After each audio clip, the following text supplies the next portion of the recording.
एक राजा ने अपने सैनिकों को सड़क के बीच में एक बड़ी चट्टान रखने के लिए कहा। चट्टान को बीच सड़क में रखवाकर राजा ने अपने सैनिकों से छुपकर उस चट्टान पर नज़र रखने के लिए कहा कि देखना उस चट्टान को रास्ते से कौन हटाता है। लोग उस जगह पर आते रहे जाते रहे, लेकिन किसी ने भी उस चट्टान को रास्ते से हटाने की कोशिश नहीं की।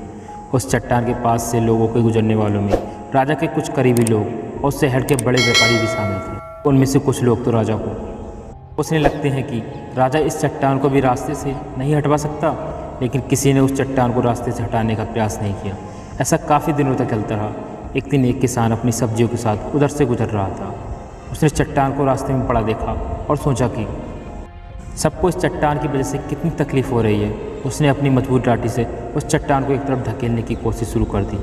काफ़ी कोशिश के बाद वह सड़क से चट्टान को हटाने में कामयाब हो गया। चट्टान रास्ते से हटाने के बाद किसान अपनी सब्जियों को उठाकर जाने ही वाला था कि अचानक उसकी नज़र एक पोटली पर गई जो ठीक उसी जगह पड़ी थी जहाँ से उसने वह चट्टान हटाई थी। उसने उस पोटली को खोलकर देखा। उसमें सोने के कई सिक्के थे। सिक्कों के साथ राजा का एक संदेश भी था जिसमें लिखा था कि सोने के सिक्के उनके लिए ही हैं जो इस चट्टान को रास्ते से हटाएगा।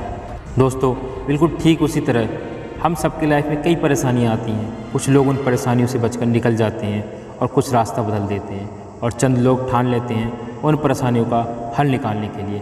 ऐसे ही कुछ लोग मुश्किलों में संभावनाएं और संभावनाओं में छिपे अवसर खोज लेते हैं। मजबूत इरादे और नेक दिल के साथ किए गए कोशिश के परिणाम हमेशा ही अच्छे आते हैं। इसलिए जीवन के परेशानियों से घबराना मत, बल्कि उन परेशानियों को हल करने की कोशिश करते हुए जीवन सफर में आगे बढ़ते रहो। दोस्तों, इस कहानी से आपको क्या सीख मिलती है, कमेंट्स बॉक्स में ज़रूर बताएं।